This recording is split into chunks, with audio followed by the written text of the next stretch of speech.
Have you ever wondered what you should do to potentially get ready for a recession or an economical slowdown? Watch this video as we talk about the 7 action items that we tell our clients to do when preparing for an economical slowdown or a recession.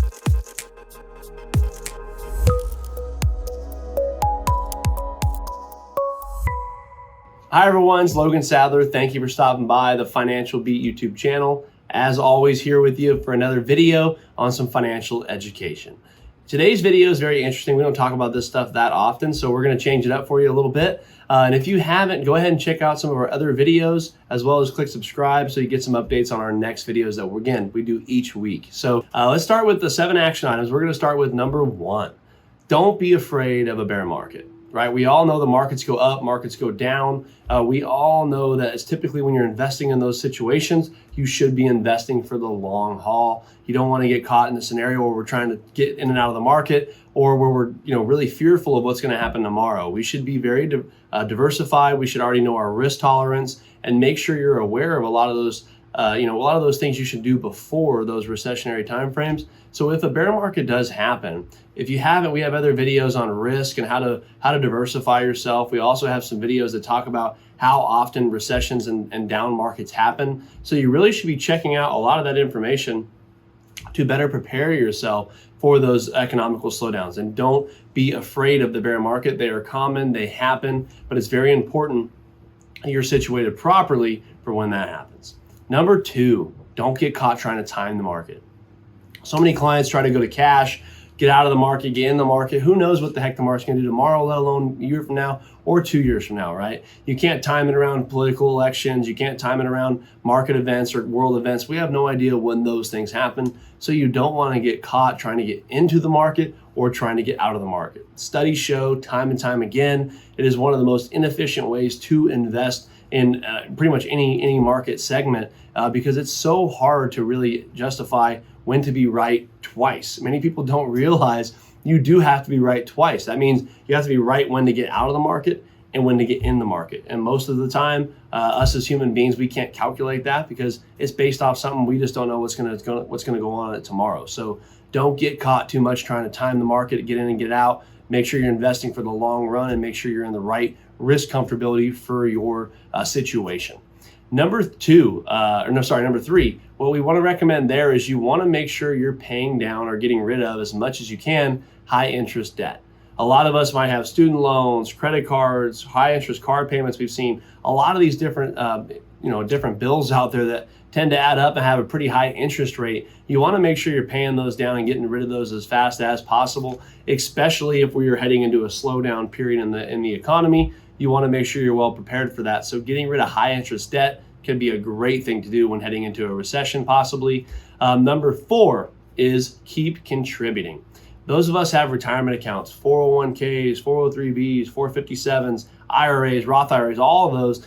You don't want to get caught saying, I'm going to stop contributing to this right now because the market's not doing what I want it to do. You want to stay as consistent with that as you can. Keep putting money away. Yes, you could probably change your elections, maybe going more conservative or more aggressive, but you don't want to stop making contributions. So many people don't understand that the ones like during 2008 when the market dipped, the people that stayed making those contributions in there, when the market bounced back, they made a huge profit on those monies if they stayed invested properly. So you want to make sure you're thinking long-term with your investments, making sure you know exactly where your money is going into, and stay as consistent as possible. As I tell you guys all the time, as a financial advisor, I meet with high net worth individuals all of the time. Most of them have one thing in common, that is consistency. So make sure you're consistently putting away money in those retirement accounts to pay yourself for later down the road.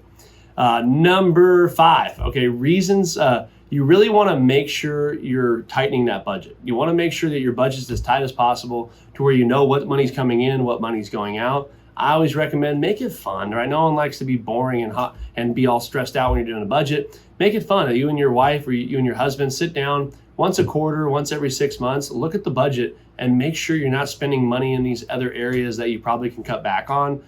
Golf, extras, all this other stuff that goes on out there between human beings.